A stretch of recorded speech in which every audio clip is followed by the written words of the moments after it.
As we march towards a double pay-per-view weekend, we're going to look at each of the cards and compare them to previous pay-per-views. AEW Collision is official, but is it a good idea? And two of the absolute greatest of all time could be on their way out. We discuss all that and so much more on this edition of Bomb Wrestling Podcast. Bomb drops now. Nice of all of you friendly, nice, amazing people. Oh, hi everyone. We love you so much. This is the best. It's TSF. This is it real? 100 Not. Oh my god. And you're listening to the Pipe Bomb Wrestling Podcast.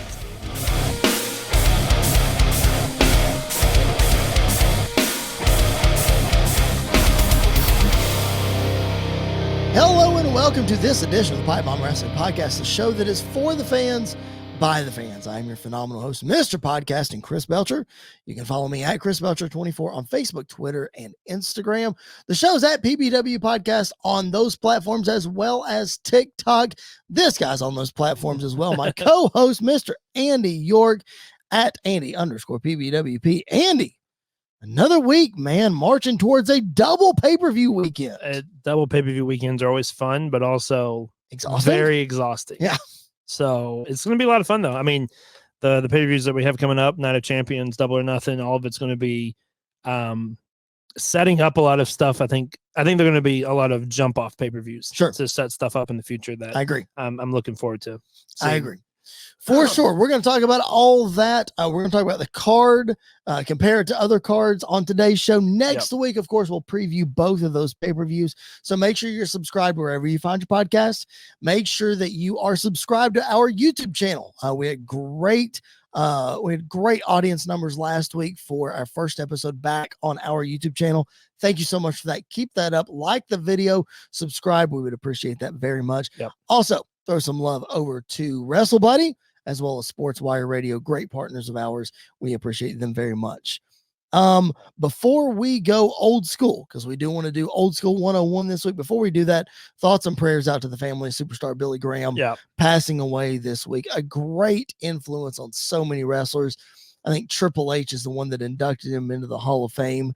And I think his quote was that superstar Billy Graham was the first sports entertainer.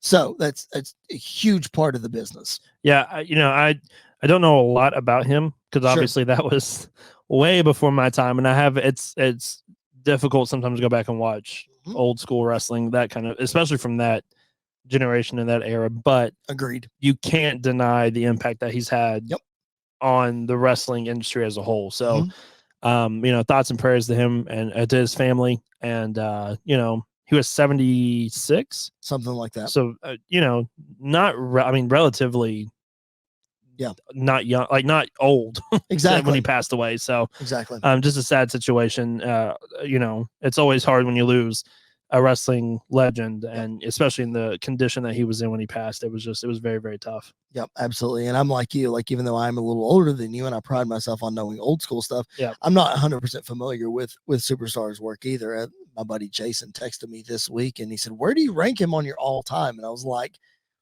really? Like, I can't give a fair ranking of that. I just don't know. But I do know the Superstar had an incredible impact on a lot of people. The first one that comes to mind is Hulk Hogan. I know Hogan has talked about him a lot. That really influenced his Real American character and that sort of thing. So thoughts and prayers to all who are close to Superstar and who this had a great impact on, for sure. Absolutely. All right. Old School 101. We are celebrating something that I am so happy about this week. Andy, May 19th, 1996. What happened on that day? Well, that day was infamously known now as the curtain call. Yes. Between the Clique, which Shawn Michaels, Triple H, Kevin Nash, and Scott Hall. You're going to know a lot more context about this than I will, but what I know is Nash and Hall were on the way out to go to WCW. And this was the first, maybe the first, you don't really know, but the first really public breaking of kayfabe in this scenario. Got a lot of people in trouble, including one Mr. Triple H, who is due to win King of the Ring that year, but he didn't. And some no-name named Stone Cold Steve Austin ended up winning it that year. So imagine that. who would have thought, like, if this didn't happen, the trajectory of a lot of careers would have been completely different than what they are. This moment literally changed wrestling. Yeah. Literally. And the only, I mean, we would have known about it because of dirt sheets and stuff, but the real reason or the real way that we know about it is because two guys snuck cameras in and filmed the whole thing. Yeah. And it got released and then it really blew up. Yeah. And the big thing about this, a couple of reasons why it changed wrestling. Number one, you just mentioned Austin. Doesn't happen unless Triple H gets in trouble. Number two, the biggest troublemaker in the whole group, Sean Waltman, is not even here for this to happen, which is hilarious, I think. Number three, we hadn't seen kayfabe really broken in front of an audience at this point. This was still a point in time where even though these guys rode together, you kind of had to be secretive about baby faces and heels riding together and that sort of thing. Number four. This is still the era when Taker was wearing all black. Right. When he was like, it was just your character was with you everywhere you went. Absolutely, for sure. And number four, the reason why this was so, people look down on this so much is not only are we breaking kayfabe, we're breaking it in Madison Square Garden. Yeah. This like happens in Madison Square Garden, dude. Oh my gosh. Yeah. Like I remember when this happened growing up.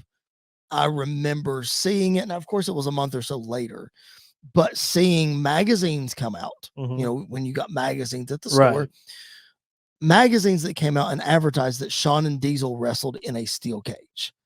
And I vividly remember seeing that in a magazine and be like, oh my gosh, that didn't even happen on TV. How is that happening at a show that's not on TV? I need to go to those shows. Yeah. That was my first like real exposure to live events. Yeah. And that big matches actually happen at live events, not on TV. Right. You know, and like you hear Bruce Pritchard and everybody talk about how the business model for TV used to be to drive you to live events. Yeah. TV was just a vehicle to get you there. Now, obviously it's the total opposite. Right.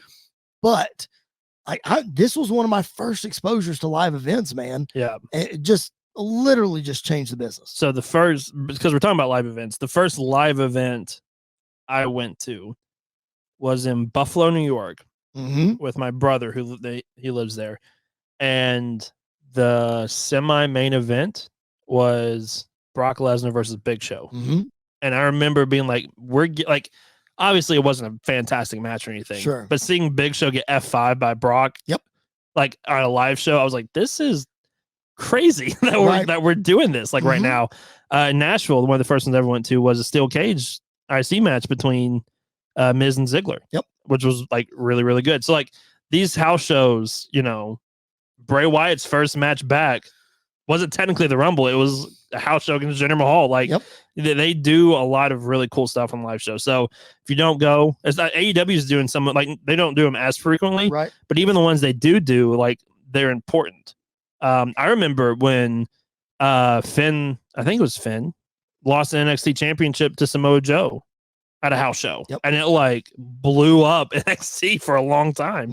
And then I think Finn won it back at a house show. So like house show title changes are very rare, but they do happen. And they're very interesting when they do happen. Diesel began his WWF title reign in the late 94. He beat Bob Backlund at a house show. Yeah. And he held it for a year. Yeah. AJ Styles and Kevin Owens, I think it was. Yes. Yeah. With the US Kevin championship. Owens, US title. That's right. That happened at a house show. Shawn Michaels and Diesel in 1994 won the tag team titles at a house show. Yeah. So stuff like that happens all the time. Now, a lot of times, like for instance, Edge in his beat Jeff Jarrett in Canada for the Intercontinental title, and then he dropped it like at the next house show or something. Yeah. So sometimes stuff like that happens. Right. But nothing to the magnitude of this. No. Because like you said, Diesel and Razor were on their way out. Yeah. This was on a Sunday. Scott Hall literally walks out on Nitro the next night after this. Yeah. This is their last night in the business. Yeah. And Kevin Nash shows up, I think, 3 weeks later. Yeah. So this is their last night in WWF. This is how they choose to go out. It's not, contrary to popular belief, they did not go rogue. No. Vince McMahon approved this. Yeah. He did not know what this was, but he approved for all of them to go to the ring and do this. It was when they got back that it was, hey, we shouldn't have done that. That was not a good thing to do. You're going to get, fed to the bottom of the card and blah, blah, blah, whatever. Yeah. And I think what's like, obviously in this picture during this year, what's Vince going to do to National Hall? Right. They're out the door. What's he going to do to Shawn? Like, he's not going to do anything to Shawn. So it's very clear why Triple H was, quote unquote, the fall guy for this thing. And, his career turned out all right, I think. Yeah, I think he turned out all right. 14-time champion. Arguably running creative. Yeah, arguably. Yeah. So, made NXT what it was. Like, he's had an okay career. I think he did all right. Yeah. Before we move on from old school, fantastic. May 19th, 1996 deserves to be celebrated because it literally changed how fans look at wrestling, how wrestling is presented, all those kind of things. Before we move on from the old school, let's look at a list that is getting a lot of buzz online now. A lot of people, including Chris Jericho, are not happy. And Wade Barrett. Are not happy with this list that WWE put out earlier this week. Now, what list am I talking about? The top debuts in the wrestling business. Now, what has been circulated online is not exactly what was published. Correct. It was, but there's more to it. So you see, if you're looking on our fancy screen here, this says top 25 debuts. Okay. This is the cover photo that WWE used for their release. Now, if you read online, you're only seeing the top 10. Yeah. So we got to provide a lot of context to what is happening, because when I first saw the list, two names immediately come to mind. And then I look at the rest of the list. I'm like, oh, they're right there. They're just not in the top 10. Yeah. So I'm going to read the top 10 and I'm going to give a few names who should have been in there, or like who you're thinking when I read this. Oh, where are those guys? Yeah. Where they're at. Okay, here we go. Number 10, Chris Jericho. Number 9, we're talking about debuts, not re-debuts, returns, any of that. We're talking about their first appearance on WWE television. 10, Chris Jericho. 9, John Cena. 8, Kevin Owens. 7, The Rock. 6, AJ Styles. 5, Brock Lesnar. 4, Ronda Rousey. 3, Goldberg. 2, Kane. And number 1 on this list is The Shield. All right. So you're thinking, where are all of these other people? Well, The Undertaker made it at number 12 on the list. Yeah. Sting made it at number 13 on the list. Yeah. Solo Sikoa got some love. He's number 25 on the list. Rey Mysterio came in at 19. You mentioned Wade Barrett, the Nexus. They came in at 18. Asuka's at 17. So when you saw this list, just what are your initial thoughts?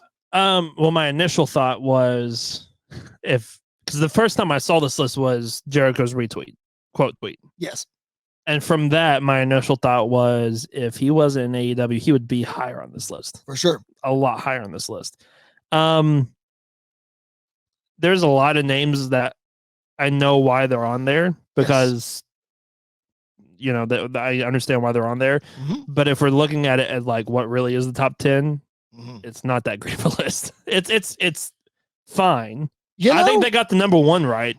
Completely honest with you, but it's not the worst list they've ever done, because that tag team list is still sitting there. That's the worst. Horrendous. It's so bad. But this one is not that great. Honestly, outside of The Undertaker and Sting, I think the list is pretty good. I think people could be moved around, like plus or minus 1 or 2 spots, shifting around a little bit. Honestly, okay, let me run down the rest of the people that are in the top 25, aside from Taker and Sting. I mentioned Ray, I mentioned the Nexus, I mentioned Asuka, Solo. 11 is Booker T, 14 Braun Strowman, 15 Great Khali, Carlito at 16, Asuka 17, Nexus 18, Rey Mysterio 19, Umaga's at 20, Baron Corbin's 21, the Usos and Tamina 22, Shinsuke 23, Santino Marella 24, and then Solo rounds out the I forgot top about 25. Santino. Exactly. Santino's got a good debut. So if you look at these 25, Yeah, I think the top 10's pretty stinking accurate. Like the Ronda one's the one that I would not have in the top 10 at all. Is that just because you don't like Ronda? No, I think it's just because she literally walked out at the end of the Rumble, wasn't even in the Rumble. Right. And I think if she was in the Rumble, it would be very different. But I think the fact that she wasn't in the Rumble, she just walked out, pointed at the sign, walked around, pointed at the sign, and then left. Because like this was during the first, like I was hyped when Ronda showed up, but why wasn't she in the Rumble? I get why now, because she wasn't going to be in the title picture, blah, blah, blah, whatever. But I think you could have debuted her somewhere else, and this would have been okay. I mean, I agree with that. If you are, I tell you what really shocked me about this list was AJ Styles. Yeah, they love that AJ debut. Being 6. Like, I thought like he would fringe the top 10. Yeah. But see, I've got him higher on my list. Oh, me too. I've got a top 10 list. Only a couple spots. I do too. We'll go through it in just a second. Yeah. Like, I hate to say this. I really do. Mm-hmm. I wouldn't put Rock on this list. I wouldn't either. Rock would fall under the top 10 for me. Yeah. Let me see who else would. Cena wouldn't be on this list for me either. Cena makes my list. He would be the 11-12 range for me.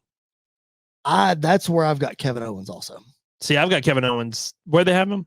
They have him an 8. I have him higher. Yeah, I would. Because you don't come in and beat up Cena like you did and stomp on the U.S. Championship. Yeah, and not have. You're See, right. because I've got another one. I've got when we go through my list, I've got a couple names that aren't even on the top 25. I'm interested to see that. Okay, I've got one. Make sure. I've got one that's not in the top 25. Okay, so if you're looking at just this initial top 10 that WWE put out, we agree that Rock and Ronda both should be lower. Yeah. Jericho should be higher. Yes. You think Cena at 9 is too high, or is that about right? You would fringe him at like 11. I would. He would be the 10-11 range for me. Okay. So he's basically that's fine. Goldberg, Brock, AJ, Kevin Owens. You said you'd move KO up. Yeah. We're Brock and Goldberg. Goldberg's at 3. Brock's at 5. Thoughts? Brock's debut, I remember more because he just came in and started beating the crap out of people. Yes. Remind me if I'm wrong. Goldberg's debut is when he interrupted The Rock. Correct. Not after WrestleMania. Yeah. Yep. Which context wise, that works really well. I just think there are better ones.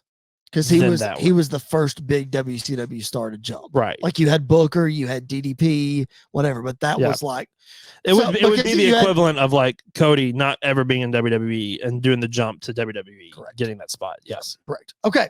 All right, let's go through our top 10 because I came up with the top 10 myself. Yeah. What you got? You go through spot by spot. Sure. At number 10, I actually have Sami Zayn. Fun. From the main roster, because we're counting main roster debuts, not necessarily NXT. Yes, because Kevin Owens was there. And getting introduced in your home country by Bret Hart and facing Cena in a fantastic match. I think I'm surprised he's not in the top 25, but I think top 10 is a good spot for him. I agree with that. Like I would put him above like Umaga. I'd put him above Baron Corbin. The Baron Corbin debut, for context, is winning the Andre Battle Royal. Yeah. At WrestleMania 32. Yeah. That's the context. I would consider being introduced by Bret a lot better than winning the Andre because it didn't do anything. Okay. For him. Finishers, go through yours. At 9, I have Taker. Okay. At 8, I have Sting. Okay. At 7, I have Nexus. Okay. At 6, I have Shinsuke being played to the ring by the violin. Okay. 5, I have Kevin Owens. 4, I have Kane. 3, I have Jericho. 2, I have Styles. 1, I have The Shield. Oh my gosh. Okay. What number did you have, Kane? 4. And you didn't put Goldberg on there? No. Goldberg would be like 11. Okay. Here's my top 10. 10 for me is Ronda Rousey. Mm-hmm. I know she wasn't in the Rumble. I understand her not being on the list. Yeah. But at the time, it was huge. It was humongous. Huge. Yeah. And the only thing that would make me put it higher is if it would have happened when it was rumored like 4 to 6 months earlier. Yeah. Because we were sort of, I get that they're waiting on WrestleMania, but I think we missed the window of really hitting it majorly, Yeah. But what she did was great. WrestleMania was great, blah, blah, whatever. Okay. 9 for me is the Shield. Really? Yes. Wow. It was great. Obviously, it springboarded 3 fantastic careers.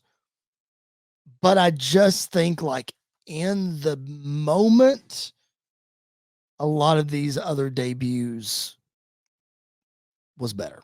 Wow. So here we go. I'll rattle them off. Wow. 8 is John Cena.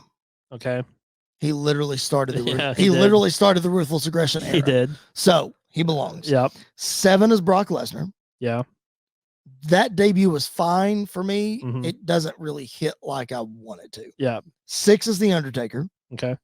5 is Jericho. Okay. 4 is AJ. Okay. 3 is still Goldberg. Yeah. 2 is Sting. Okay. And 1 is Kane. Was Jericho on your list at all? Yeah, he's number 5. Okay, I just missed it. Yes. Kane's debut is there is not the iconic debut that you cannot remember. convince me that there is a debut better than Kane. There's no way. Yeah, Kane's debut was really good. It's just the culmination of that insane storyline and the way that it happened. Yeah, ripping the cell door off. Yeah. And just wow. I think the Sting one would be that high for me if it didn't get ruined by kind of already knowing that he was going to be there. Oh yeah, that is the sole reason that I purchased the WWE Network that day and was watching that night, because he's probably going to be there. Yeah. But for me as a Sting fan and a WCW fan, for him to walk out the way he did and for it to happen just is insane. Yeah. And like Jericho, like you said, if he wasn't in AEW, it'd be a lot higher. It would be a lot higher on WWE's list. It has to be. I think that's the thing that keeps it like 7, 8 range for me. Is just if it would have been like Malachi Black showing up in AEW, just this dude's here now. How do just randomly out of nowhere? But again, yes, it wasn't random, wasn't out of nowhere, but it was Sting. It's Sting, yeah. For so many years he said, "No, I'm not going. No, I'm not going. No, I'll never go." Blah blah blah. And finally, the last one shows up. Yeah. Yeah, I totally get it. He absolutely should be a lot higher than they had him. The Shield one's the one that, and maybe if I sit and think about it, I might put the Shield up. But I think if we're talking about the context of the debut itself, if we just take the debut itself, I get your point. But I think, especially with their list, they're not taking just the debut. Sure. They're taking the debut and the career. I agree. And if you're doing that, then, I mean, you're looking at the 3 biggest names in professional wrestling today. Yep. Was Moxley, Roman, and Seth. And even if I tried and I looked at it, I'm not putting them any higher than 7. They're at 9 right now. I can't in my head, I cannot justify putting them over The Undertaker, Jericho, AJ, Goldberg, Sting, and Kane. And see, the thing is, like, a lot of these older debuts, I didn't get to experience the first time. Sure. Because, like, going back and looking at it and the scope of thing, Taker's debut was like, he just came out. He just came out and they're freaking out on commentary. Yeah. That's it. The only thing I remember from Taker's debut is, look at the size of that ham. Like, that's the only thing I remember from that debut. Oh, geez. But when you look at AJ's debut, of like, nobody expected him to be there. The same reason Sting said he would never go, AJ was the TNA version of that. Of like, he's never going to be in WWE. They're never going to see him. And then they give him the biggest pop of that night. It's just crazy. Like that was that. I remember the Shield debut because I lost my mind when they showed up. Jericho's debut, I mean, it's Jericho, the countdown, all of it, interrupting The Rock, same thing. Like, and so it's just one of those. I think with the ones that we experience are more impactful, than and especially, like, we're biased. Our favorites. I think the Shield's the greatest faction of all time. Debatable. I think they're easily top 3. And the top 3 are very interchangeable at times. Would you? And this is a rabbit hole we really cannot afford for time's sake to go down today, but I'm going to ask it anyway. We just talked about the Click. Yeah, they were never an on-screen faction. Right. Do you consider them a faction? I don't, because they weren't on screen. Yeah. Okay. Yeah. I think if they were ever on screen, you would have to consider them. Yeah. But the things we see, I think are the important things. So I wouldn't necessarily consider them a faction. If I did consider them a faction, they would absolutely be top 3. For sure. They'd absolutely be top 3. But both of their byproducts, DX and the NWO, are top 3. Top 3. So, yeah, for sure. You know, and their byproducts of their byproducts with Evolution being like top 4-ish. Like they're like it's very factions or WWE factions are very historic. They are. The ones that are great. The ones that are horrible are very forgettable. That is true. Retribution. For the cup of coffee they were in WWE during the pandemic. Man, I wish I had a bingo card with that on it today that was going to get brought up on the podcast. Oh, man. For more fun opinions about this kind of stuff from us, go check out Wrestle Buddy, our great partners over there. Make sure you check them out. We both have written pieces on there. Our buddy Tyler Peters, who hosts the PBWF, does a lot of stuff over there. Just great content. I can't thank those guys enough for what they do for us. So go check out Wrestle Buddy. Throw them some love. We'd appreciate it. All right. We are answering the biggest questions in the world of wrestling today, and kicking us off, man, we've talked about dream matches and all these things, and there's not too many more dream matches in WWE that you can get. And seeing two of the best, if not the best, in-ring competitors in the world going at it one more time, this time with the World Heavyweight title on the line. Seth Rollins and AJ Styles coming up at Night of Champions. Before I get to the actual question, man, the triple threat matches on Raw and SmackDown. You know, we got to talk about the Raw stuff last week, but the SmackDown stuff has now since happened. I was there in person. We'll talk about that in a little bit. Yeah. But man, I know that this is not a traditional tournament format, but I was so entertained by all this, and I'm so happy with the result. Yeah, I am too. I think the result fits really well. The opening triple threat for SmackDown was just ridiculous. Even with like the botched ending. Yes. It was still really good. I think Edge got a stinger or something because he either got a stinger or he was winded or something. Because Ray just kind of fell. Like he just kind of fell into the spear position. And then Edge like halfway through was like, oh yeah, I'm supposed to hit a spear here. He just forgot. He did. But the drop kick to the DDT on the outside where like Ray went to do the baseball slide, Edge caught him, and then AJ hit the drop kick on Edge, which just amazing stuff. I'm really glad Theory was not involved in both finishes. I don't think that was needed.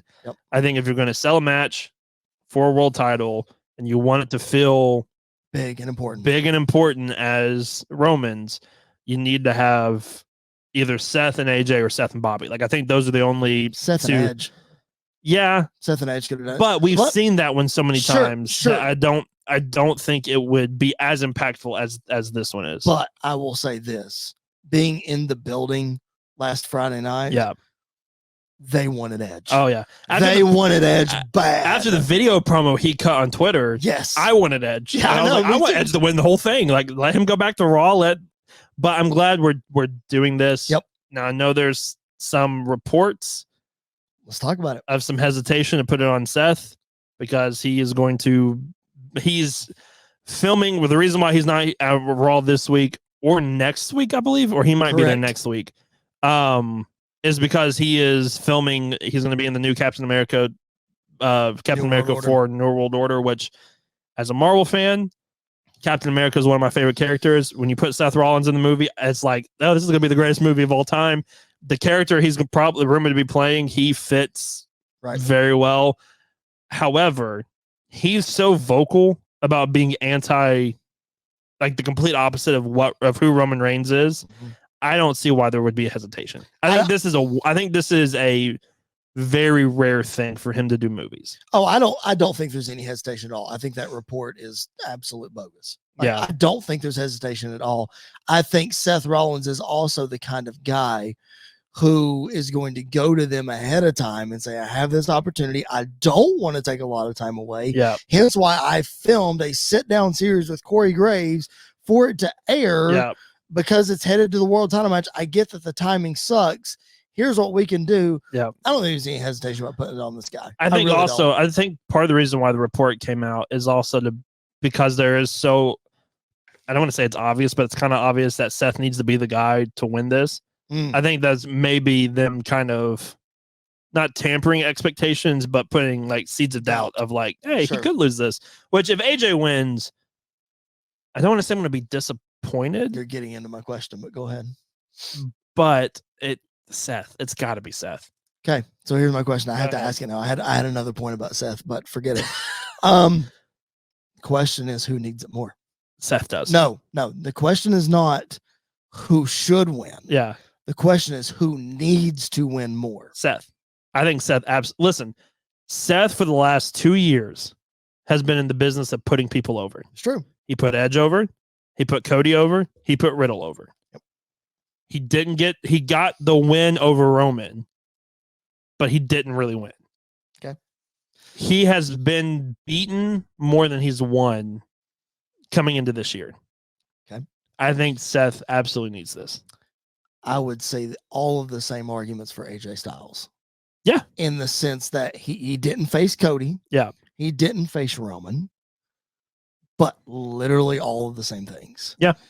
AJ Styles, in my opinion, needs to win this match more because of how hot he was when he first came in. Yeah. And how he had the greatest rookie year of anybody in WWE. Yeah. And he was world champion for 300 days twice. Yeah. Within the first 3 years of being in the company. Hasn't even sniffed a world title since then. He had one shot against Drew, but that was during the pandemic. I forgot about that even happening. Right? Doesn't everybody else? To me, AJ needs it more because I think people need to be reminded of how special that AJ Styles is. Yeah.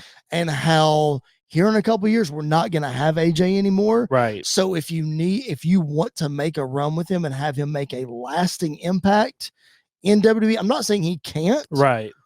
But I think he needs it so that impact, when you look at AJ's career, it's not like, oh, well, his first 3 years were great. I don't remember a thing he did after that. Yeah. No, we need to bring that back, make AJ a viable contender because you and I know how good he is. Right. We can sit here and say, put AJ in there with Roman, and it's an incredible match. There's seeds of doubt there. For a lot of people, I think if you put AJ up against Roman, they're just going to say, whatever, it's just another opponent. And that's why I think, for the same reasons I said Seth needs to win, I think for AJ, that's coming. Like, I think on SmackDown, he'll be able to do that more.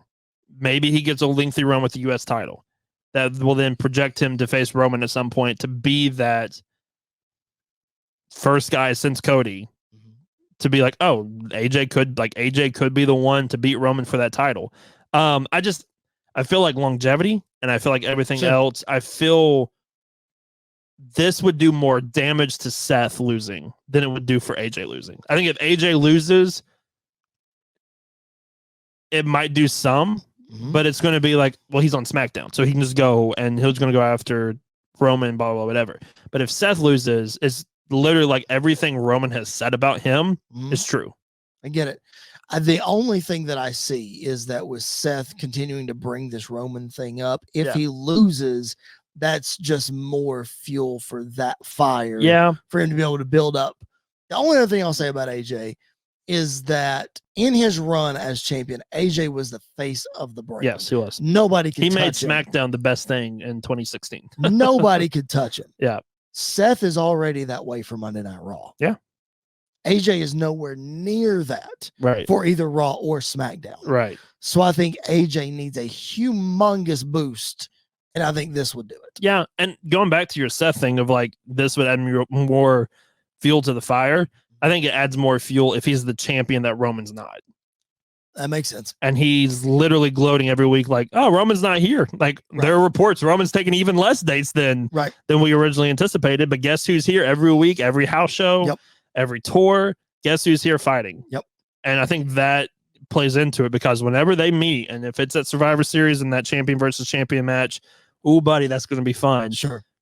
But I could also see this building to Seth being the one to take the titles off Roman. Sure. At WrestleMania. I think that's what we're building to. I don't know how exactly we're getting there, but unless Cody does it at SummerSlam, which I can see that happening too. I 100% think that Roman's holding the titles all the way to WrestleMania 40, and it's Seth Roman WrestleMania 40. Whether Seth wins there, I don't know. Yeah, but absolutely that's where we're headed. Yeah.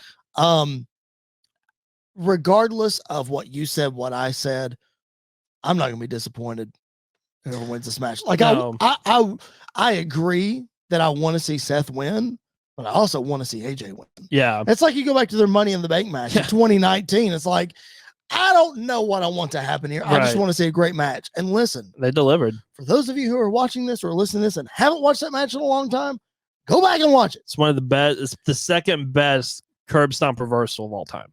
Ever. Oh, so good. You're nobody's ever going to beat the Randy Orton at WrestleMania. That one, I mean, the story behind that one's so great because Randy even said, like, we didn't even get this in rehearsals. Right. We decided we weren't going to do it. He said, my music hit, and I looked at Seth and said, screw it, let's do it. And just walked out, and they did it, and it was perfect. Absolutely perfect. All right. The rest of the Night of Champions card that's been announced so far, Becky and Trish got announced this week. Mm-hmm. Cody and Brock. Ali wins a battle royal to face Gunther for the Intercontinental title. Kevin Owens and Sami Zayn coming to Saudi Arabia for the first time. Yep. Taking on Roman Reigns and Solo Sikoa. Before we get to that match. Yep. Thoughts on this card as a whole? As compared to other Saudi shows. What do you think? It feels very Saudi. if that makes, because like you get the legend match with Trish and Becky, and it's something we haven't seen before, so that's very exciting. But you also get the like mid-card title matches that are going to be great. Like, listen, Ali and Gunther it's going to be a lot of fun, but going into it, there's no way Ali's taking that title off of Gunther. Obviously the Brock Cody match, toss up right now. I have no idea what to expect from that. The big shocker is this tag match that we're getting, because one, you're making the draft completely useless, sort of, and two, not really. But two, I'm so ready to see Jey Uso kick Roman in the face. Like, I'm ready for that moment to happen, because there are rumors right now that the SummerSlam match is Solo and Roman versus the Usos, which is, if that is true, which is why I think Roman and Solo win this match. I don't think they do. They will win the belts, because if they don't win the belts, then Jay and Jimmy can just say, well, you didn't get it done either. Unless Jay and Jimmy are the ones that cost them. Well, yeah. Because I could see Solo eating the pin because he eats a 1D. Because we're back to where we were with Sammy and Roman, of when's Roman going to turn on Sammy.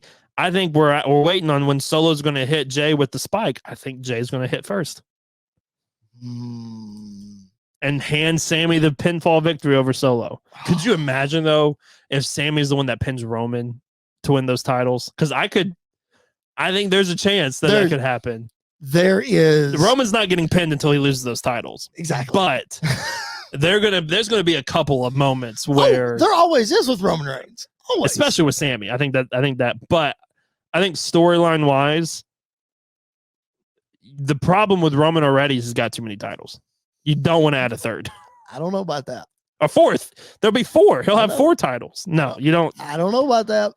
I think it would be quite interesting if Roman and Solo win this match. Oh, it'd be very interesting.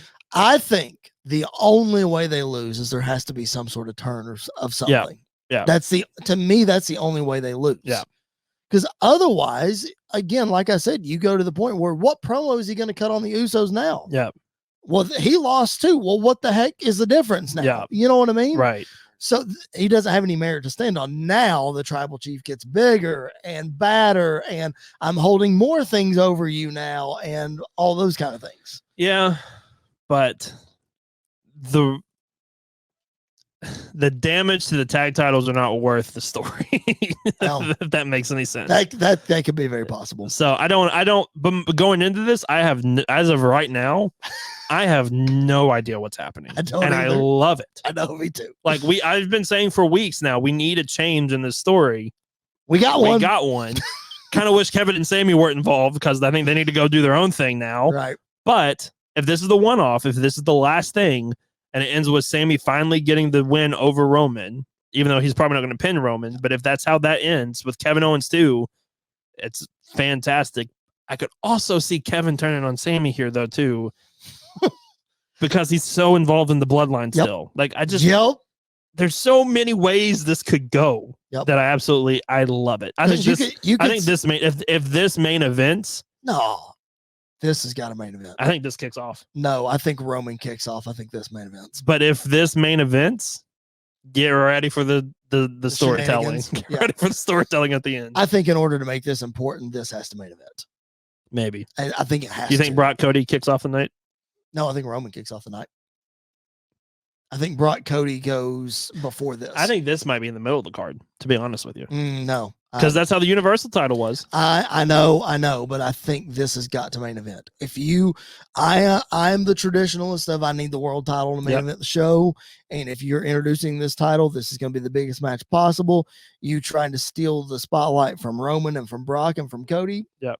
You got to do it that way, in my opinion. Yeah. All right. Let's move on to two legends that we alluded to earlier. This past week, Cowboy Bob Orton said that Randy Orton is training again against doctor's advice. Surprise, surprise. Right. Randy's going to do what Randy wants to do. And then also this week, John Cena did an interview on Busted Open talking about his WrestleMania match and saying that his body just cannot keep up anymore. Man, the big question, what if the careers these two guys are pretty much over? I think they are pretty much over, but there has to be one more match, not between these two, but there has to be one more match for each of them. I think you'll get another one out of Cena. I don't know if you'll get one out of Orton. He'll take like 2 bumps and then call it a day. That's a good point. But I think Randy's last match was what? When they dropped the titles to the Usos. To the Usos. Yep. He needs one more. That was in like May of last year. Yeah. He needs one more singles match. I agree. To put somebody over. I agree. But I don't know who that person would be. I mean, obviously, like the first choice, the first one that pops in the mind is Riddle. Because of RK Bro. Yeah, we need to finish that story. Maybe AJ. I'll tell you, a fun one would be Grayson Waller. That would be. That would be a good way to elevate his career. Mm-hmm. But especially with Cena, the Austin Theory match cannot be the last one. See, but like I want Theory to be his last opponent. You're talking about putting somebody over. I want Theory to be the last one. I don't want that one to be the last one. Right. But I need to see one more between them. Probably. You know what I mean? Yeah. But man, like you talk about two guys that came in at the exact same time from OVW in 2002 and just dynamic generational talents who just transformed the business, and people that, you know, that fans didn't give two craps about when they first came in, and their first ballot Hall of Famers, won easily on the Mount Rushmore of professional wrestling. I think they both kind of I think they both pretty close. I think Orton's Cena's right a lock. I think Randy's that fourth. He's up there. That can be interchangeable at times. You can make that. You can make that argument for him for sure. If he is in somebody's top, if he is in somebody's Mount Rushmore, it's not going to be the most crazy thing in the world. Like it absolutely fits. The thing about Randy that I think keeps him out sometimes is even when Cena wasn't motivated, Cena still went out there to put on the best he could for people. That's not true for Randy Orton. When Randy didn't care, you knew Randy didn't care. And I look back every single time to that WrestleMania 37 match with Fiend. he was done with that story, and the end of the match, you could tell he was done with that story. Before the match even started, when he made his entrance, the look on his face was, well, let's just get this over with. And there are multiple times that Randy has had that look on his face. See, I don't know that it was, and not to debate that match or anything, I don't know that it was necessarily the end of that story that he was mad about. I think it was that specific booking and how it got changed that he was more mad about than anything. But Randy has a very telltale face of when he is not invested. He does. That's true. And that's what made RK Bro so much fun is it doesn't seem like something he would be invested in, but he was. Right. And you could tell. And that's what made it so good between those two. And that's what regained his popularity. Yeah. You know, that's why the Randy Roman match in, 2021, right when fans came back, would not have been nearly as good as it would be right now. No. If we had Randy Orton Roman Reigns 2023, people would be all over it. It would be all over Randy. Insane. Yeah. You would not have the crowd that's like, Randy Orton win another championship. What are we doing here? Yeah. It would be like, let's huge pop. go. Yeah. Now, this version that we got is not my favorite version of Randy. 2009 bald-headed Randy is always going to be my favorite version of Randy Orton because there's nothing that tops true Viper legend killer. He was Randy a menace. Orton. Like he didn't care at all, and he cared, but his character didn't care, and just all of it was so good. Bald-headed Randy is my favorite Randy. But this last version that we've got, if this is the last version, I think is a great way for him to ride in the sunset. We need that satisfying conclusion from both of these guys' career. I agree. One thing that intertwined these guys in their career is the man that is at the head of creative right now. That is Triple H. Triple H has some fantastic matches between these two guys. He's been at the head of creative for about 9 or so months now, and he's brought a lot of our fan favorites back, man. Bray Wyatt is back. Johnny Gargano has been back. Braun Strowman, Karrion Kross, Dexter Lumis, Dakota Kai, Io Sky, Chelsea Green, Bronson Reed. I mean, the list goes on and on. I could sit and name 20 people he's brought back. Whether they were fired or whether their contract is expired, he's brought them all back. Some of them have been hits. Most of them haven't. Most of them have been big swing and miss. Yeah. Some of them, the jury is still out. Yeah. But with all that being said, 9 months of Triple H and all these people, how do you assess these guys that have come back? Is it an indication of what he would do bringing people in? Was he pigeonholed in bringing them in and people that always bringing them in to shoot them to the moon and they're not going to the moon? Right. How do you assess kind of this whole situation? I think part of the reason why he brought so many people in, literally not even a month into his tenure as creative, I think was to make the product feel different than Vince. Or at least let people know somebody else is in charge.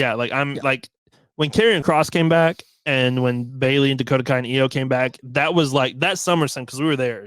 But that moment, we both looked at each other and said, Triple H is in charge. And you can tell from the opening, you could tell that this is a different WWE, which that aspect I love. Yep. I think he brought too many back at once because then guys like Karrion Kross haven't had anything since that Drew feud, and even that Drew feud wasn't special or I would argue even good. Damage Control took a long time to get to this point, but Io Sky is one of the best things going right now. Dakota Kai is always up there as well. So I think that one, that's the example of the good. Hit Row, awful, is just the gimmick. Hit Row is not Hit Row without Swerve.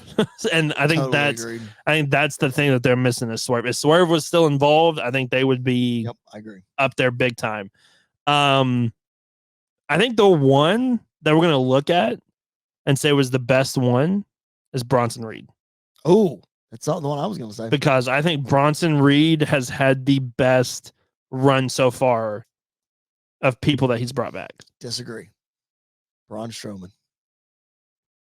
Yeah. I forgot Braun was gone for a while. How in the world this man got him that over with Ricochet. With Ricochet, nothing against Ricochet. No. But how he was able to get Braun after all the crap that Braun has said online. And still says sometimes. And still says online. And everything he said when he was gone. Doing the EC3 stuff. And control your narrative. All that kind of stuff. After everything, I would argue that Braun Strowman gets a top 5 pop every time he comes to the ring. But what I'm saying is, like, at the end of it all, the biggest impact, like the guy that could be a world champion someday. Not saying Braun can't, but I think Bronson Reed is a guy who wasn't previously established. Sure. That he brought back that will be, I could see him being like the next Bobby Lashley in a lot of ways. I'm holding my breath for Johnny Gargano. Man, I am too, but I think once Ciampa comes back, Johnny will get better. I agree. I hope. I still think Johnny. That's part of the reason why I don't want Roman and Solo to win, is because I need DIY versus Kevin Owens and Sami Zayn for those tag titles, like tomorrow. I need DIY versus the Usos. Yeah. But we'll see. The booking of Johnny so far has probably been the most, if not the second most disappointing thing that Triple H has done. I agree. Yep. I definitely agree. And like the Bray stuff is very disappointing. But it's not Triple H's fault, the Bray stuff. And it's not Bray's fault either. It's because all the reports is he's not on the roster, but he's still in the company, him and Bo Dallas both.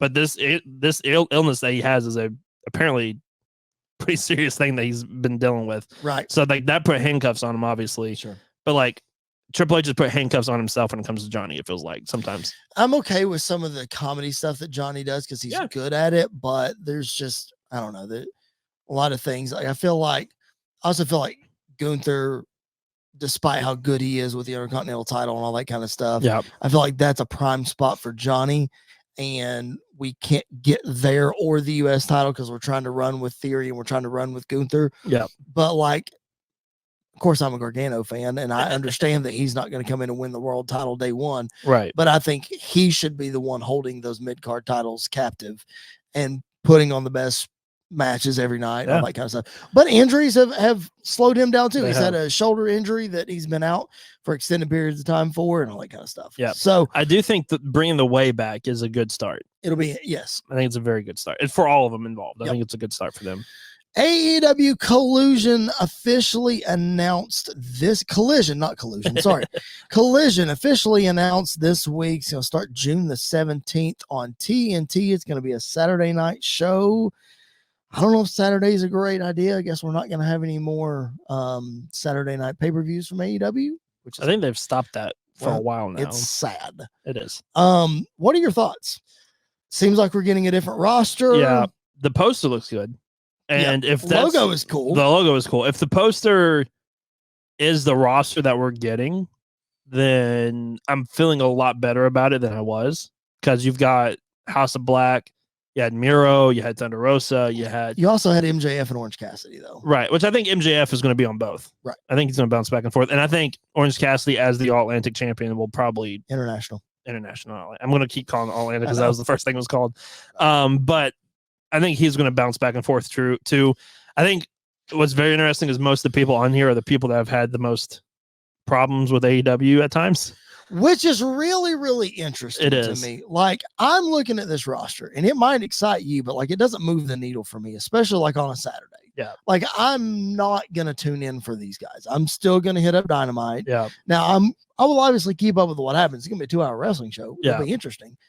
So I'll obviously keep up with it, but it's not going to be something like, oh, I got to go out of my way to see Adam Cole, or I got to go to see Chris Jericho, or whatever. Like, I'm not saying this is the B show. Right. But I think somebody brought this up online that I read the other day. It's going to be really, really sad if, when it's all said and done, this show was created because CM Punk didn't want to go back to Dynamite. I don't know if it's necessarily because he didn't want to go back to Dynamite, but because he wasn't welcomed back at Dynamite with the Elite. I think he would show up to Dynamite. I just don't think the Elite want him there. But I agree with what you're saying as well. Like, that's whatever the case is. Yeah. It's ridiculous. But to create a show because of Punk. Well, and we saw that Dark and Dark Elevation are no more. So we're cutting content in replace of this. Again, fine with. Yeah. I don't know. I feel like it's an interesting concept. I think it'll definitely, depending on if Punk is actually going to be there or not, because there are more reports saying that he's not going to be there now because his assumption was Ace Steel was allowed to come back with him, and they said he can what is it? He can be a part of the company, but he cannot be at the shows. Mm-hmm. And he wasn't. There was no report that he got mad and left, but it's just that he wasn't too thrilled about that.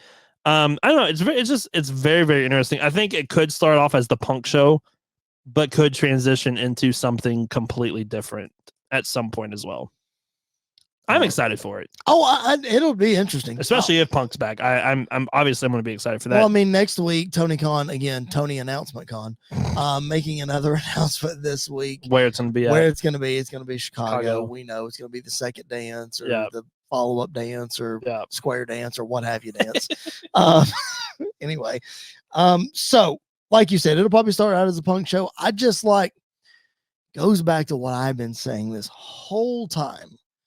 After the brawl out and everything, Tony Khan doesn't have the guts to discipline CM Punk so much so that he's creating another show, which if you listen to Warner Brothers and the event that they announced at this week, and they're excited about this.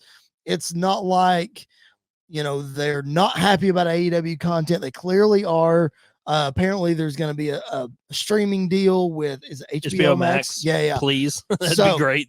So we're going to get all that. So it's not like AEW's in a bad spot. Right. It's not like, I mean, they're about to sell at Wembley. Exactly. They're in a really good spot right now. It's fine. It's just, this was basically created for CM Punk. It seems like. It feels like it. I think this has been annoying. I think this has been in the works for a while. You're probably right. And it has turned into this is a way solution to bring Punk back. Yeah. Which, listen, Punk's going to bring eyes on the product. There's no doubt about it. Right. That CM Punk's going to bring eyes to the product. I just think it's very interesting. I know the first feud for Punk is looking more than likely it's going to be Punk and Joe, which brings us back to the Ring of Honor days that that would be fantastic if we got Punk and Joe again. I think we're not going to really know what this show is like and its purpose until we see the first episode. And once we see the first episode, then we will be able to kind of go from there. Yeah. But if it's in Chicago, you better have Punk because they're going to start chanting CM Punk from the get-go. If it's in Chicago, Punk will be there. Yeah. There's no doubt about that. I think that's why Tony Khan is waiting another week to announce it. And drop the Punk graphic and everything else. All the things. Yeah. Lastly, when we're talking about AEW, we mentioned Night of Champions is next weekend, next Saturday, next Sunday. It's AEW Double or Nothing. You got the 4 Pillars match for the world title, FTR against Jeff Jarrett and Jay Lethal for the tag titles. I'm very excited about that. Yeah. Tony Storm and Jamie Hayter announced this week for the women's title. Also announced this week, ladder match for the TNT title, Wardlow and Christian. Anarchy in the Arena, the BCC versus the Elite with the return of Hangman Adam Page. International title battle royal with 20 guys. Well, 21 if you count Orange Cassidy. Yep. As he said, 22 could be Renee if she wanted. Hilarious. That was great. That was so good. And also, spoiler alert, if you haven't watched Rampage yet and you don't want any spoilers, go ahead and hit pause. I'll tell you right now, Jade Cargill and Ty Valkyrie rematch is made official for the TBS Championship for Double or Nothing. You're looking at this. I feel like we ask this question every time an AEW pay-per-view comes up. Yep. We got to ask it again. How does this stack up to previous AEW shows or previous Double or Nothing or what have you? Because I'm looking at this and I'm like, I think this week they're going to announce Cole and Jericho. Oh, that's right. For Double or Nothing. So that'll happen.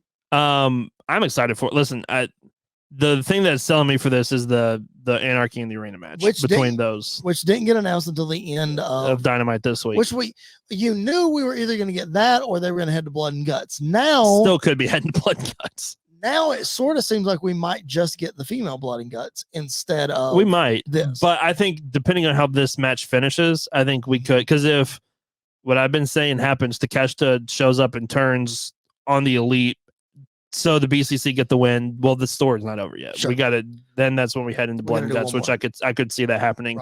But that match is selling it for me. Obviously, the story for the Four Pillars hasn't always been great, but when the bell rings, I'm not going to remember the story. I'm just going to remember the amazing match. I love the promo MJF cut. I think it was 2 weeks ago, where he said, "I had the greatest dog collar chain match in wrestling history. I had the greatest Iron Man match in wrestling history. I'm about to have the greatest Fatal 4-Way match in wrestling history, and I'm going to win all three." And I was like, "That's okay. Well, that's a very good MJF promo." I'm excited for that. I think it's not got the same punch to it that a lot of the other AEW pay-per-views have had. However, I think it's going to be very similar to the WWE pay-per-views we talk about. The ones that don't have the most hype are normally the ones that I enjoy the most. Sure. And I think this one, because I look at it, obviously the one that sticks out that might be the worst match of the night, probably will be, is Jade and Taya. Even though I think Taya has a really good chance of winning. I do too. Everything else is either going to be good to great. Sure. I agree. To fantastic. Listen, y'all, do not sleep on FTR versus Jarrett and Jay Lethal. Oh no, that's going to be fun. The storytelling of that's going to be fun. It's going to be a lot of fun. Like, so Karen Jarrett gets involved and costs them, and then I'm at TNA is coming back, and it is not going to be your banger tag team match that you're used to from AEW, but it's going to be really, really good. Like, I feel like this pay-per-view doesn't have as much punch to me, and reason is because, like, you see this all the time when you try to put your big stars in different situations that aren't a main event. It's like Kenny Omega, not in a main event. Hangman Adam Page, not in a main event. John Moxley, Bryan Danielson. Yes, they're all in the same match, which is fine, but like they're not headlining the show as champion. You know what I mean? This is the first AEW pay-per-view where they're really relying on the homegrown talent. Yes, they are. Yep. And I'm fine with that. Oh, you got to get that. Because for sure. This is going to be a really important sink or swim moment for AEW. And if the Four Pillars match is as good as we think it's going to be, if the women's match is as good as I anticipate it to be, tag match is as good as I anticipate it to be, then I think we know AEW is heading in a really good direction right now. Absent from the show so far, Britt Baker, not on the show. Yeah, she'll probably get involved in the women's championship match. Or in the Adam Cole Jericho when probably, or both. The House of Black or Trios champions. Yeah. Not on the show. Yeah. As of right now. I'm looking at this poster. They're on it. Sting, nothing. Yeah. Samoa Joe. He might be there. He might get involved in the main event with Darby or something. Samoa Joe, nothing. Yeah. It's really about it on this poster, I guess. I'm looking at it. No, Wardlow's got a match. Wardlow's got Christian. Oh, that match could be. I think there's a really good chance Christian wins. I do too. I hope he does, actually. Especially because you're not pinning Wardlow to win the title. I really hope Christian kind of gets the job done. Ricky Stark's not on the show, which again, that's fine. Not everybody can make the show, but I don't know. Yeah, I think there could be like the buy-in. We could see Jay White and Ricky Starks again or something. Yeah. All right, if you guys are just hanging with, or just checking us out, rather, not just hanging with us, appreciate you doing that. This is Pipe Bomb Wrestling Podcast, a show that is for the fans, by the fans. That's Andy York. My name is Chris Belcher. We appreciate you. We are here for you each and every Friday, covering all of your current product stuff. Make sure that you subscribe wherever you find your podcast, Spotify, iHeart, Google, Apple, Orange, all the places. Just subscribe. We're sponsored by Orange Cassidy. There it is. Yeah, that's right. Leave us a 5-star review. We would appreciate it. Also, make sure you're subscribed to our YouTube channel. That is the exclusive home for the video version of our podcast. You can see our smiling faces, our cool little graphics that we decided to throw up for you. Make sure that you subscribe to that channel, like the video. That really helps. We would appreciate it. Follow us at PBW Podcast on Facebook, Twitter, Instagram, and TikTok. Do not forget our fantasy booking show, the PBWF, Pipe Bomb Wrestling Federation. We are in season 2, episode 6, dropped this week. Title Tuesday over on the Mayhem brand. New number 1 contender on the Warzone brand. Marching our way towards pay-per-view number 2. Tyler Peters does a fantastic job hosting that for us. We appreciate that very much. So go check that out. That's on another feed. If you like fantasy booking and you like a different kind of show, go check it out. All right, as we get ready to wrap up, let's go through some quick hitters, some things that we haven't hit yet, but need a little bit of time. First thing is technically not wrestling related, but he's in the wrestling family. Pat McAfee scoring a big deal this week, signing a $10 million per year deal to put his show on ESPN. Fantastic for Pat McAfee. Yeah, I love it for him. I hate it because he's not going to be on commentary now. I know. But yeah, I mean, listen, he has made sports journalism fun for the first time. He's ridiculous. Maybe ever. Like, he acts like he doesn't try for anything. Yeah. But you know that how hard he works. Yeah. But just like his aura and his attitude and just the way he carries himself, is like he doesn't have a care in the world. And he knows what he's talking about. Sure he does. And everything he does. So like that's really cool to see that. The video that he posted announcing it was just fantastic. I loved every second of it. So congratulations, Pat. Congratulations to our boy, Mr. Pat McAfee. Miss seeing you around. I mentioned being at SmackDown this past week. I took my 3-year-old for the first time. We had so much fun. Edge was, like I said earlier, he was huge over SmackDown. Let me tell you what was shocking, though, and I'm not trying to run her down. Bianca did not get a great pop in Knoxville. It was not, I don't know, like I didn't really go back and watch it to see, but she didn't get that great of a pop. The Cena effect. I guess it is. It's the Cena effect that we're starting to see. I think that's why she's probably going to drop the title sooner rather than later. I think so too. Not excited to see her and Asuka more though, because we kind of stalled with our story leading to WrestleMania. Yeah. It was a great match. Should have just won at Mania. Agreed. But Asuka came back on SmackDown. That was very cool. Yep. Really cool. I just thought it was a really good SmackDown. I'm not saying that just because I was there. Like, I felt like the whole thing, everything was excited. You had Cameron Grimes squashing Baron Corbin. Yeah. It was wild, man. Like, I thought the whole show was just really entertaining. Is Corbin a free agent? Technically, yes. Okay, because I was wondering why he was on Raw and SmackDown, but I forgot he was a free agent. Yep. Yeah, SmackDown was great. The 2 triple threat match obviously stuck out. The interaction between Roman and Jimmy was very good. Yep. Very, very good. So good. And just the whole show the whole show was just really, really good too. So I was jealous. I was literally like 30 minutes away too. Yeah. Because I was in Sevierville, Pigeon Forge for a conference thing, and very upset that I couldn't just drive on over and drive over, watch it. It was a blast. It was a lot of fun. Monday Night Raw. And I called it. They did the entrances you did before the show kicked off, which I was very happy about. You did. It was great. Monday Night Raw, on the flip side, was also great, especially the opening segment. Man, I literally was laughing out loud watching the opening segment with Kevin Owens, Sami Zayn, and Judgment Day, and just how it seemed that it was so unplanned and so natural in the way they went about everything. They have very good chemistry together. So good. Also, I just love Kevin Owens because he's like, great. You guys are out here. You're going to cut a promo. Let's just cut the promo. Let's not even do that. Let's just fight. Yeah, like that's what we're out to do. Let's just fight.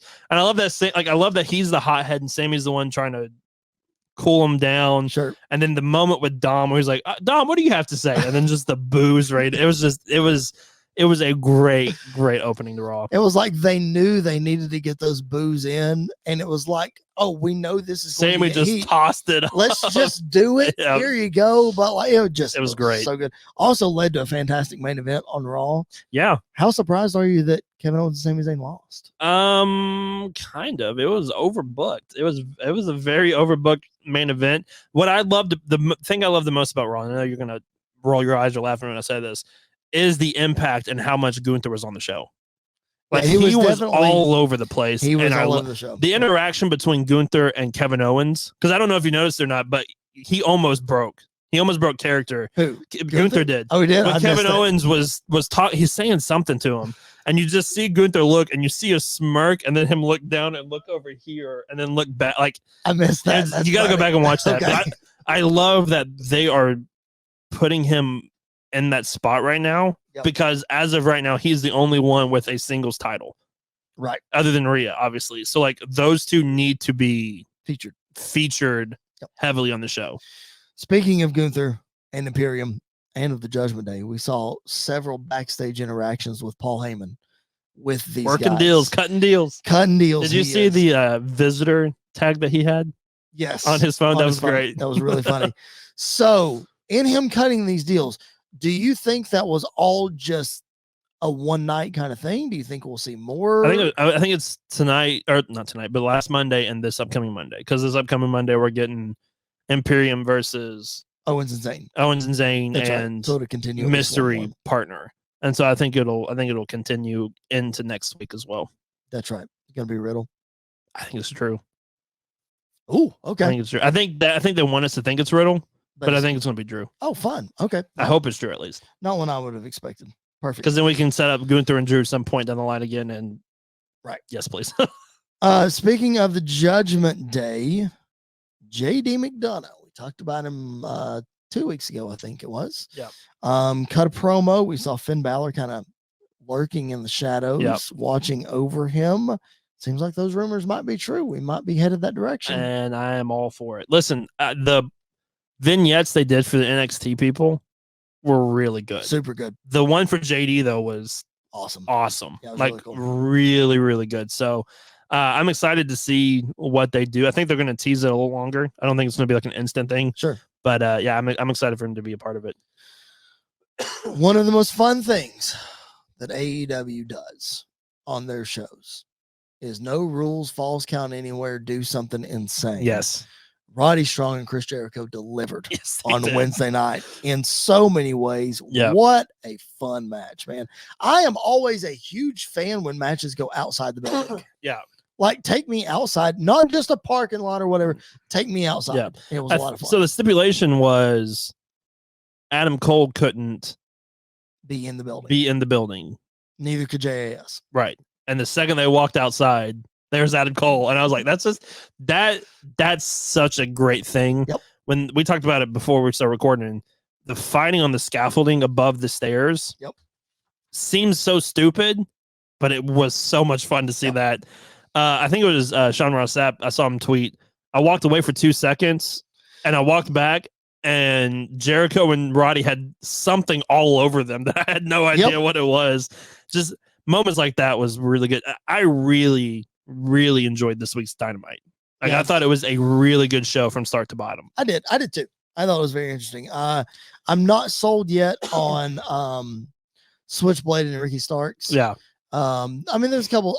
There'll always be things on AEW that I'm not sold on. Yeah. But overall, like, I thought it was really good. Speaking of this week's Dynamite, Jason Backwoods is listening to this show, so I have to shout him out because he asked me to watch this. So he went to we mentioned house shows earlier. He went to the AEW House Rules show in Corbin over the weekend. The main event of that show was the first match on Dynamite this week. It was Darby and Orange Cassidy teaming up against Big Bill and Lee Moriarty. Yeah. And, you know, he watched that match obviously last Saturday and he said, you got to watch this. It's going to be a lot of fun.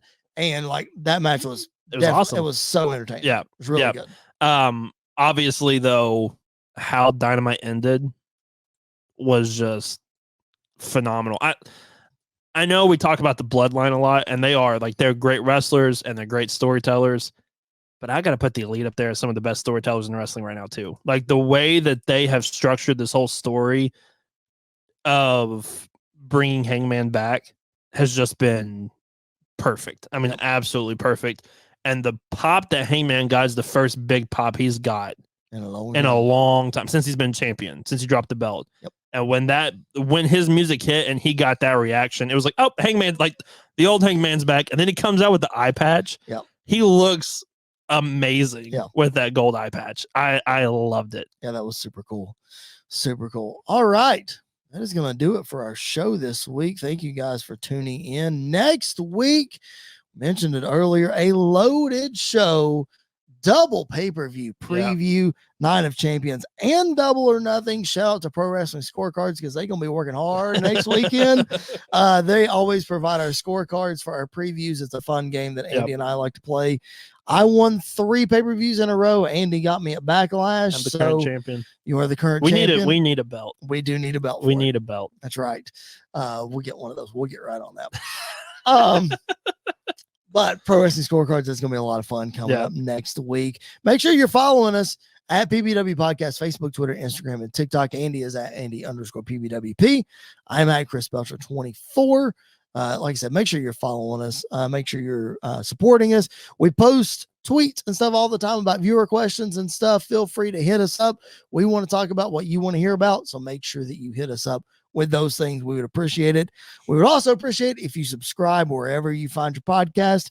Make sure that you do that on Spotify, Apple, Anchor, iHeart, all the places. Subscribe, and of course on our YouTube channel. PBWF, as I mentioned earlier, season 2 is rocking and rolling. Week 6 just released this past week. It is on a separate feed, so go find that. It's audio only. PBWF. It's our fantasy booking show. A lot of fun. Go check it out. Also, make sure you're checking out Wrestle Buddy, Sports Wire Radio. All of our friends over there, they play our show all the time. If you're listening on Sports Wire Radio, thank you very much. Make sure you show some love to Tom and the crew over there. All right, man. That's going to do it. Yeah. Another week in the books. Appreciate y'all hanging out with us. Anything else to add before we sign off? I don't think so. Next week's going to be busy, but, 2 really good pay-per-views, a lot of fun, and wrestling is picking up right now. Wrestling is rocking and rolling. That's exactly what we're going to be doing. Previewing 2 big shows next week. Make sure you check us out. Again, follow us at PBW Podcast on Facebook, Twitter, Instagram, and TikTok. For Mr. Andy York, my name is Chris Belcher. This has been the Pipe Bomb Wrestling Podcast. Catch you guys down the road.